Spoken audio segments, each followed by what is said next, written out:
Hello my dear students, हम बात कर रहे थे क्लास 9th का एक chapter economics food security in India. Previously हम इसके 2 लेक्चर देख चुके हैं। ये वाला आपके टर्म एग्जामिनेशंस में नहीं आ रहा है, ये आएगा आपके एनटीएससी के काम में। तो हम ये जो स्टडीज कर रहे हैं वो कर रहे हैं एनटीएससी के पॉइंट ऑफ व्यू से। चैप्टर आपके रिड्यूस हो चुका है एनटीएससी के लिए, लेकिन इंपॉर्टेंट है, that is why we are studying this.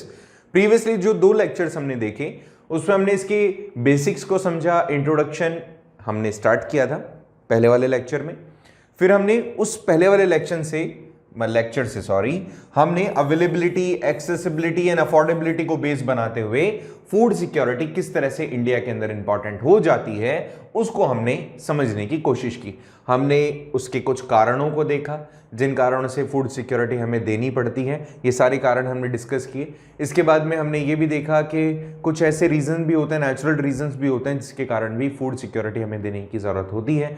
फिर हमने ये भी देखा कि कौन कौन से पर्सन है हमारे देश में जो कि फूड इनसिक्योर्स हैं, तो उसके बारे में भी हमने ऑलरेडी डिटेल में डिस्कस कर लिया है। फिर इसके बाद में लास्ट जो लेक्चर हमने स्टार्ट किया था वो किया था कि कौन से स्टेट्स हैं जहां पे फूड सिक्योरिटी की ज़्यादा ज़रूरत है, कौन लोग हैं जिनको फूड इनसिक्योर हैं फॉर श्योर, और हमें उनकी हेल्प करने की ज़रूरत है। ग्रीन रेवोल्यूशन भी हमने पढ़ा था, ठीक है, impacts of green revolution lastly शायद यही देखा था अपन ने।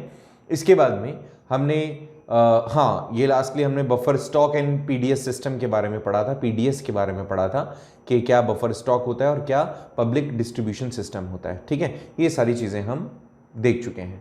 अब इसके आगे बात करते हैं। याद है ये वाला भी लास्ट ग्राफ अपन ने देखा था जहां पे मैंने गवर्नमेंट की बफर स्टॉक और पीडीएस जो सिस्टम है उसके बिहाफ पे जो भी हमारे फूड ग्रेन्स हैं, स्पेशली व्हीट एंड राइस, इनका कितना प्रोडक्शन हुआ, कितना इनको स्टॉक किया गया और कितना बफर नॉर्म्स में ऐड किया गया, वो चीज हमने देखी। मतलब कितना तो इसको प्रोड्यूस किया गया, एक्चुअल स्टॉक कितना था और कितना बफर स्टॉक था। होपफुली बफर स्टॉक आपको पता होगा क्यों किया जाता है, इसको कंपेयर हमने लास्ट क्लास में कर लिया था। Okay, now it's time to discuss the achievements of public distribution system. इसके अचीवमेंट्स क्या हैं उनको वन बाय वन अपन समझने की कोशिश करते हैं, ठीक है। देखो भाई, पीडीएस सिस्टम बहुत ही सिंपल सा कंसेप्ट। अगर पीडीएस ना होता तो जो गरीब परिवार हैं या फिर बीपीएल जो लोग हैं उन लोगों को बहुत दिक्कत आती अपने लाइवलीहुड को या फिर अपने लाइफ के अंदर लाइफ को सस्टेन करने में। अगर मैं यूं कहूं तो ज़्यादा ठीक है। उन लोगों को खाने के लिए न्यूट्रिशियस फूड नहीं मिलता क्योंकि नो डाउट वो पहले से ही पुअर है। और यहाँ पर एक और प्रॉब्लम आ जाती है कि शायद उनको ये पता नहीं होगा कि कैसे उनको अर्न करना है, कहाँ, क्योंकि अपॉर्चुनिटी भी नहीं होगी उनके पास। तो ये जो पीडीएस सिस्टम होता है उनके एपेटाइट को, उनकी हंगर को कम से कम फुलफिल करता है, ये तो हम अश्योरली कह सकते हैं। तो जो पीडीएस सिस्टम है या पीडीएस जो है, इसने ये तो प्रूव कर दिया कि सबसे ज़्यादा इफेक्टिव है ये, क्योंकि गवर्नमेंट की इस पॉलिसी के थ्रू आप जो भी प्राइजेज हैं एटलीस्ट उसको क्या कर सकते हैं, स्टेबल कर सकते हैं उन लोगों के लिए जिनको वास्तव में उसकी नीड है। ये जो अफोर्डेबल प्राइस है इसका मतलब केवल ये नहीं है दैट पीपल कैन बाय, लेकिन ये स्पेसिफिकली उन लोगों के लिए है जो किसी एक इंस्टेंस से ऊपर तो खरीद ही नहीं सकते। मैंने कहा कि अगर आपने आटे को 30 रुपए किलो कर दिया या गेहूं को आपने 30 रुपए केजी कर दिया तो मैक्सिमम लोग तो उसको खरीद ही नहीं पाएंगे, क्योंकि एक बार में आटा कितना सारा यूज हो जाता है ना, अगर एक अच्छी खासी फैमिली है तो 2 रुपए 3 रुपए इज द अफोर्डेबिलिटी, हम इसको अफोर्डेबल कह सकते हैं, ठीक है। सो यहाँ पे उन लोगों को बहुत ज़्यादा बेनिफिट मिलता है जो शायद एक्सपेंस नहीं कर सकते हैं ज़्यादा, ठीक है। तो पहला तो बहुत अच्छा कि गवर्नमेंट का इनिशिएटिव था कि सभी लोगों को, सभी तरीके के लोगों को फूड की अवेलेबिलिटी करवाई गई एक स्टेबल प्राइस के साथ में। मतलब ऐसा नहीं कि आपने कई जगह पर तो सस्ता कर रखा है, कई जगह पर महंगा, और साथ ही साथ ये अफोर्डेबल प्राइस थी, people can afford that. First point. दूसरा पॉइंट, ये जो सिस्टम था ना इसके अंदर आपने एमएसपी रख दी। अब इससे 2 फायदे हुए, पहले तो प्रोड्यूसर्स की बात करेंगे और फिर कंज्यूमर की बात करेंगे। आपने एमएसपी रखी, एमएसपी का फायदा क्या? MSP relates to selling price. जो भी आप सेल कर रहे हो, उस सेलिंग प्राइस से रिलेट करता है एमएसपी। देखो भाई, इसका फायदा क्या होगा, इसको ऐसे समझते हैं। देखो, आपने क्या किया, आपने दो प्रोडक्ट थे, प्रोडक्ट ए और प्रोडक्ट बी, ठीक है। तो अल्टीमेटली एमएसपी का जो फायदा होता है ना, एमएसपी का फायदा किसान को होता है। मैं इसको डायरेक्ट आपको समझाऊं तो एमएसपी का जो फायदा होगा वो केवल किसान को होगा। यहां पे दो टाइप के किसान हैं। पहला किसान वीट ग्रो करता है और दूसरा किसान राइस ग्रो करता है, ठीक है। तो ऐसे में इमेजिन कीजिए, वीट का गवर्नमेंट ने रेट रखा कि भाई हम 5 रुपए केजी लेंगे, 5 रुपए केजी, और वीट का भी इतना रखा 5 रुपए केजी, ठीक है, पर केजी। अब बात समझो आप, किसी किसान के 10,000 किलो गेहूं हुए और यहां पर भी 10,000 किलो राइस हुए, ठीक है। एमएसपी का फायदा देखना आप। लेकिन ये 10,000 किलो गेहूं थे, इसकी क्वालिटी कैसी थी? खराब थी। अब इसमें नुकसान क्या हुआ, ये अगर इसको बाहर बेचने जाता तो इसको 5 रुपए किलो में कोई नहीं खरीदता। लेकिन अगर ये 5 रुपए किलो में नहीं बिकता तो किसान को नुकसान हो सकता था, क्योंकि पूरे साल की उसकी मेहनत थी। यही रीजन है कि किसान अच्छी भले इसको 5 लाख रुपए में बेच देगा। ठीक, सही बात। 5 लाख ही होंगे ना, 4 जीरो लग जाएंगी, ज्यादा होंगे क्या? अच्छा 50,000 होंगे, कम कर दिए क्या मैंने? 50,000 में बेच देगा, फायदा नहीं होगा ना इतने समय, तो कोई बात नहीं। अब सुनो एक और चीज, 10,000 तो मैंने कम कर दिया, 1 जीरो और बढ़ा देता है, मेरे को अच्छा नहीं लग रहा है फिगर, चलो अब ठीक है, यहां सही है, ठीक है, एक और बढ़ा दिया इधर भी, 1 लाख किलो हो गया इसका। अब देखो हो जाता है इतना तो गेहूं, बड़ी बात नहीं है ना, 100 किलो तो ऐसे ही हो जाता है। अब सुनो, अब यहां पर ये जो राइस है, इस राइस की क्वालिटी जो थी काफी अच्छी थी, इसकी क्वालिटी जो थी काफी अच्छी थी। किसान के पास में क्या हुआ, अब जैसे उसने कर्जा लिया होगा, अगर स्मॉल फार्मर है तो उसने कर्जा लिया होगा और अब कोशिश कर रहा होगा कि किसान क्या करेगा, ये किसान अब वो जो प्राइस है, मतलब इसको ये तो अश्योर है ना कि मुझे 5 लाख तो इसके मिलने ही मिलने वाले हैं, 5 लाख रुपीज तो मुझे इसके मिलेंगे ही मिलेंगे, ये बात तो अश्योर है इसकी तरफ से, है ना। लेकिन अब किसान क्या कहेगा कि 5 तो मिल रहे हैं, अब चलो बाजार में देखते हैं इसकी रेट क्या है। 5 के लिए तो अश्योर है कि सरकार ही खरीद लेगी उससे, बट 5 से उसको और ज्यादा मिल सकता है। अल्टीमेटली दो कंडीशन, अगर खराब क्वालिटी है तब भी आप इस बात के लिए अश्योर हैं कि इतना तो मिलेगा ही, ठीक है। कोई भी डिजास्टर के कारण हुआ हो या फिर अच्छी फसल नहीं हुई हो, कुछ भी हुआ हो, लेकिन आप अश्योर हो जाएंगे कि इतना तो आपको मिलेगा। और अगर फसल अच्छी है तो भी आप अश्योर है कि इतना तो मिलेगा, ज्यादा कितना मिल सकता है, लेट्स सी, ठीक है। इसमें पता है ये वाला ऐसा मैंने क्यों एग्जाम्पल दिया, आपने इकोनॉमिक्स वाला चैप्टर पढ़ा होगा, उसके अंदर इकोनॉमिक्स में एग्रीकल्चर वाले चैप्टर में मैंने बताया होगा आपको, इकोनॉमिक्स के अंदर भी एक चैप्टर मैंने मनी एंड क्रेडिट वाले में आपको बताया होगा कि जो मनी लेंडर्स होते थे ना, वो आते थे और बोलते थे भैया देख तू हमें 2 लाख रुपए देगा क्योंकि तूने कर्जा लिया था हमसे, तेरी फसल तो बर्बाद है। जैसे ए वाले को कहेगा कि भाई तेरी फसल तो बेकार है, तो तू क्या कर, मुझे 2 लाख रुपए तो देने वाला ही है, और तू इस पूरे के पूरे हार्वेस्ट को जो तूने किया है इसको तू कहाँ लेके जाएगा, तू लेके जाएगा इसको अपने जो भी जहां पर ही मार्केट लगता है वहां लेके जाएगा और इसको बेचेगा, तेरा एक्सपेंस होगा फालतू। इससे बेटर है कि तू मुझे इसको 3 लाख रुपए में दे दे, 2 लाख तो तू मुझे देता ही, तो 2 लाख तो मैं वो काट लेता हूं, 1 लाख रुपए तेरी मेहनत होगी, इस फसल की तरफ कोई इतना पैसा नहीं देगा। किसान बेवकूफ बन के क्या कर देता था, ये फसल उसको दे देता था, पूरी मेहनत का फायदा किसको होता था, मनी लेंडर को। ये एग्जाम्पल हमने मनी एंड क्रेडिट वाले चैप्टर में समझा था। अच्छा ये तो 9th का है ना, 10th में है, 10th का लेक्चर डला हुआ है, अपलोड किया हुआ है, उसमें देखना तुम, ठीक है। और एग्रीकल्चर वाला भी उसी में है।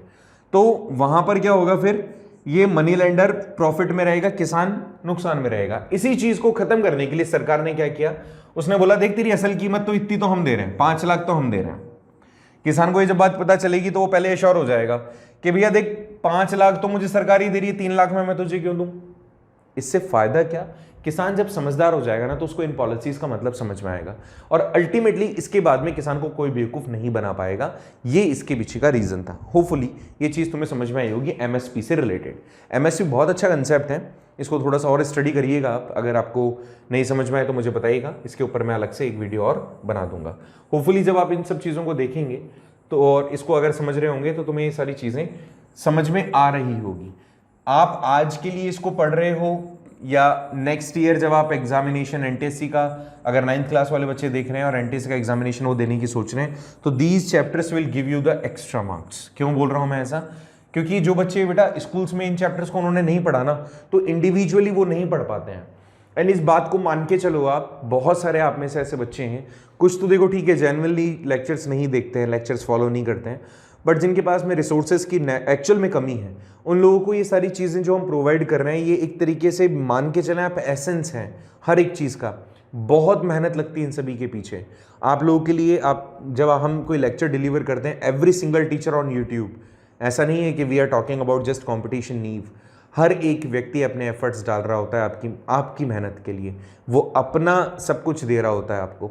मैं बात केवल हमारे चैनल की नहीं कर रहा हूँ, जितने भी चैनल्स हैं जो फ्री ऑफ कॉस्ट बहुत सारी नॉलेज आपको शेयर कर रहे हैं, best knowledge they are giving you, उनकी वैल्यू करना बहुत ज़रूरी है। जहाँ से भी हमें ज्ञान मिल रहा है उन सब की वैल्यू करना ज़रूरी है। सारे लोग टीचर हैं, हर everyone is doing the best, वो सभी लोग आपको पढ़ाने की कोशिश में हैं। उन चीज़ों को अगर आप वैल्यू करते हैं एंड जिनके पास में रिसोर्सेज की कमी है और उससे स्टडी कर रहे हैं अगर वो, तो नो डाउट बेटा आप लोग बहुत बहुत अच्छे मार्क्स गेन कर सकते हो इस तरह के कॉम्पिटिटिव एग्जामिनेशंस में, एनटीएससी जैसे एग्जामिनेशंस में। एंड नो डाउट आपकी लाइफ का जो एक सही वे आपको चुनना होगा, उसमें इन सब चीज़ों के थ्रू आपको बहुत हेल्प मिलेगी। लेकिन वही ज़रूरी चीज़ है कि आप जस्ट फोकस करें सही चीज़ों पे, ठीक है। बट ऐसा होता है ना, अपने पास तो वीडियो स्क्रॉल कर रहे होते हैं अपन, नीचे देख रहे होते हैं, तो अलग अलग वीडियो चलने लग जाते हैं, फिर अपना ध्यान थोड़ा सा भटक जाता है। उस ध्यान को मत भटकाओ, थोड़ा सा समझदारी के साथ, ठीक है। एंड हाँ, वैल्यू भी करो टीचर्स की कि वो बहुत आप लोगों के लिए मेहनत कर रहे होते हैं। मैं फिर से वही कह रहा हूँ, हम सभी यूट्यूब फैमिली जो भी है हमारी, उन सभी के लिए, हम सभी का काम है आपको पढ़ाना, and we are doing that. Hopefully आपको कहीं ना कहीं से हेल्प मिल रही होगी, आपको नहीं तो आपके किसी भाई को ज़रूर मिल रही होगी, हमारी छोटी बहनों को ज़रूर मिल रही होगी। तो देखिए, यहाँ पर मैं बात कर रहा था पीडीएस सिस्टम के 3 स्पेसिफिकली अचीवमेंट्स की। फर्स्टली मैंने आपको बताया कि बहुत ही अफोर्डेबल प्राइस पे जो खाना होता है या फिर जो फूड ग्रेन्स होते हैं वो मिल जाते हैं। एमएसपी का बहुत बेनिफिट मिलता है प्रोड्यूसर्स को, और इससे आप क्या करते हैं, फूड सिक्योरिटी उनको अश्योर हो जाती है, जो इनकम है फार्मर्स की वो भी अश्योर्ड हो जाती है।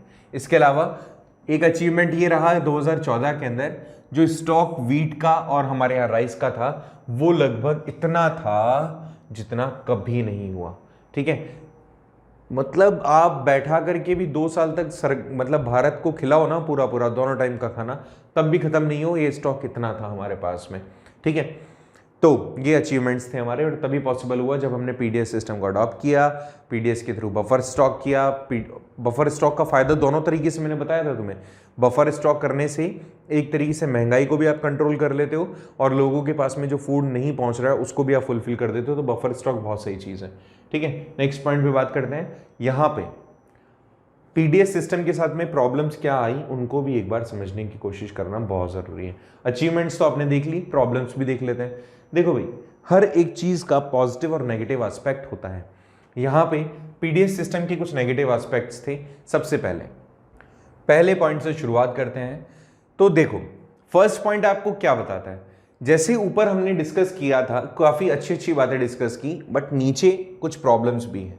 मैंने कहा आपको 65.3 मिलियन टन आपने क्या कर लिया, स्टॉक किया फूड ग्रेन्स को।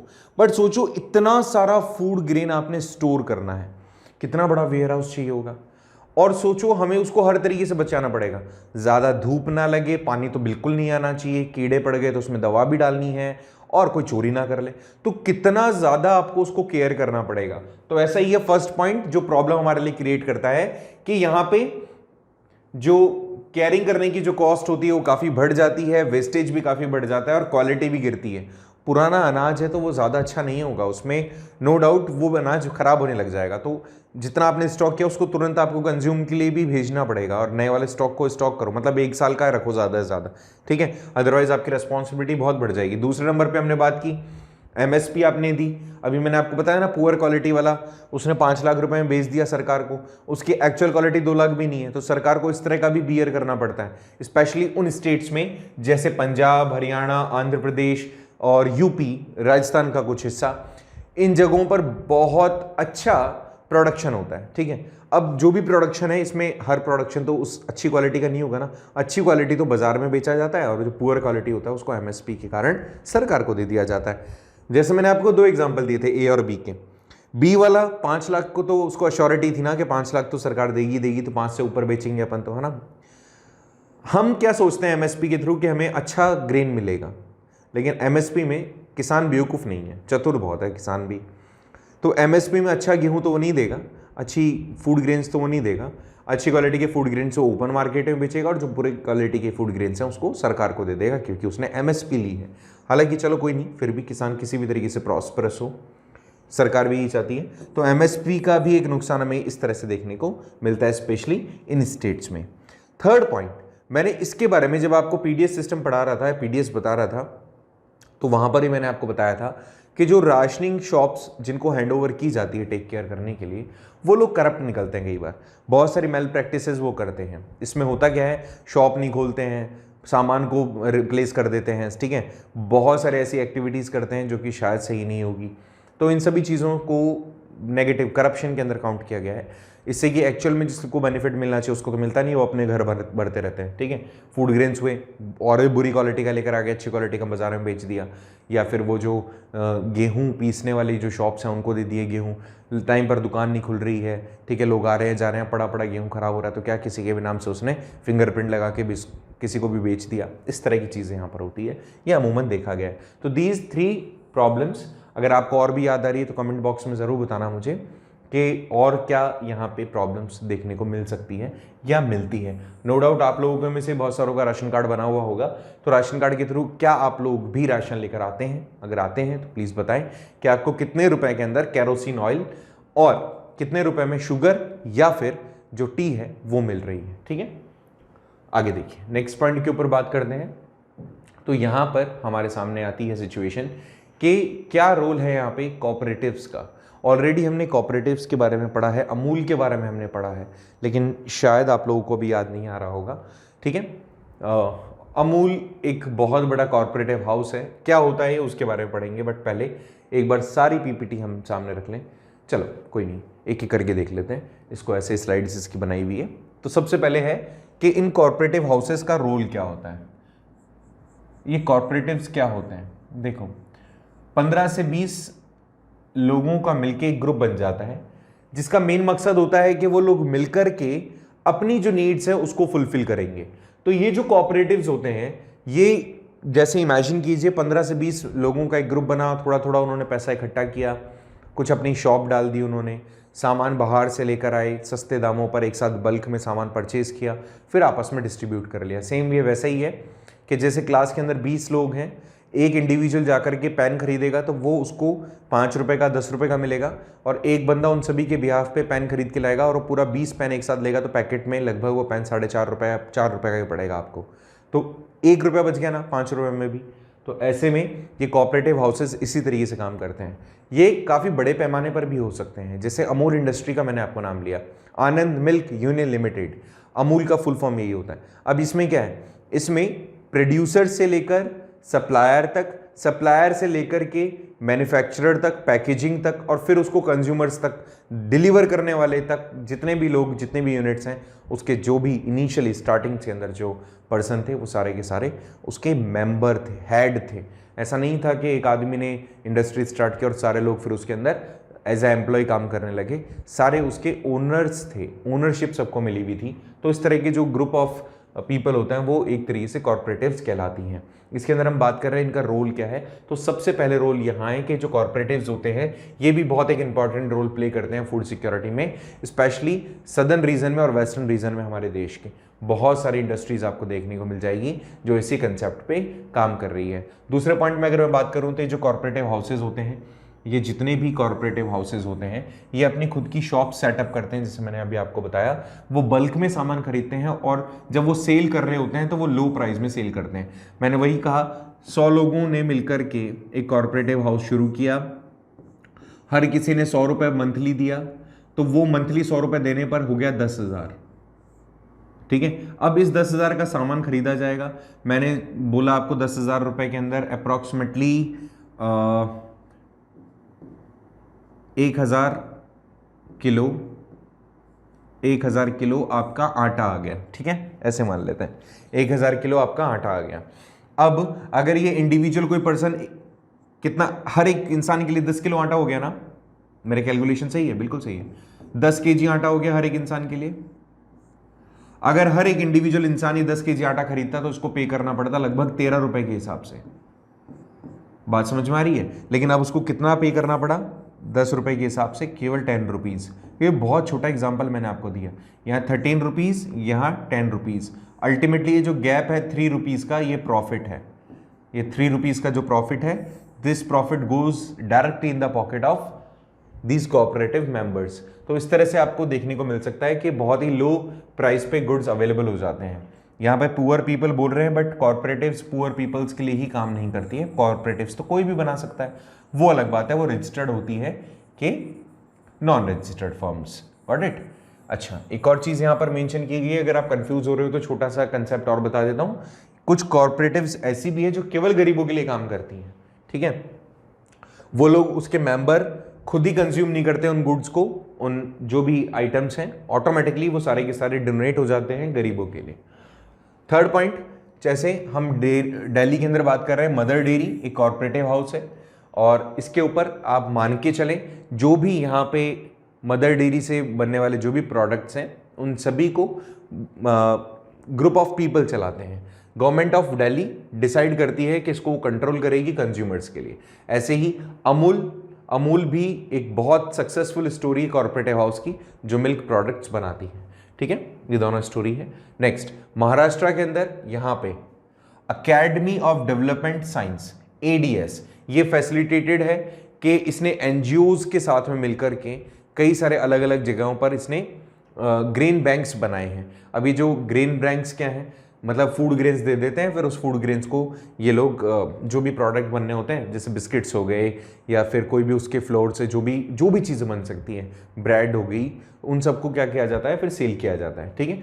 ये एनजीओज के थ्रू सेटअप किया गया है ग्रेन बैंक्स का। नाम देखो कितना अट्रैक्टिव है ना, ग्रेन बैंक्स, अलग अलग जगहों पर, जिससे कि सभी लोगों को अनाज मिल सके, ठीक है? खाने के लिए फूड ग्रेन्स मिल सके। इसके अलावा बहुत सारे एनजीओज, बहुत सारे ऑर्गेनाइजेशंस ऐसे हैं जो लोगों को ट्रेन कर रहे हैं कि कैसे अलग अलग जगह पर वो इस तरह की प्रोग्राम्स के थ्रू, इस तरह की एक्टिविटीज़ के थ्रू लोगों तक खाना मुहैया कराएं। लोग तो पैक्ड फूड भी बांटते हैं, आपने देखा होगा कोविड के टाइम पर।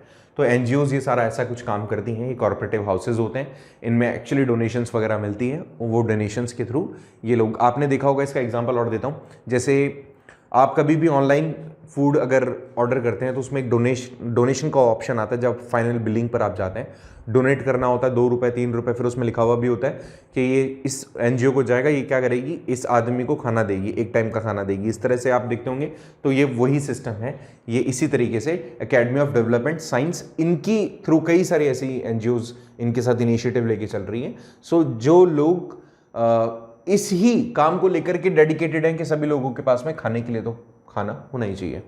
ये जो ग्रेन बैंक्स हैं धीरे धीरे ये शेप ले रहे हैं महाराष्ट्र के अलावा भी बहुत सारे स्टेट्स में।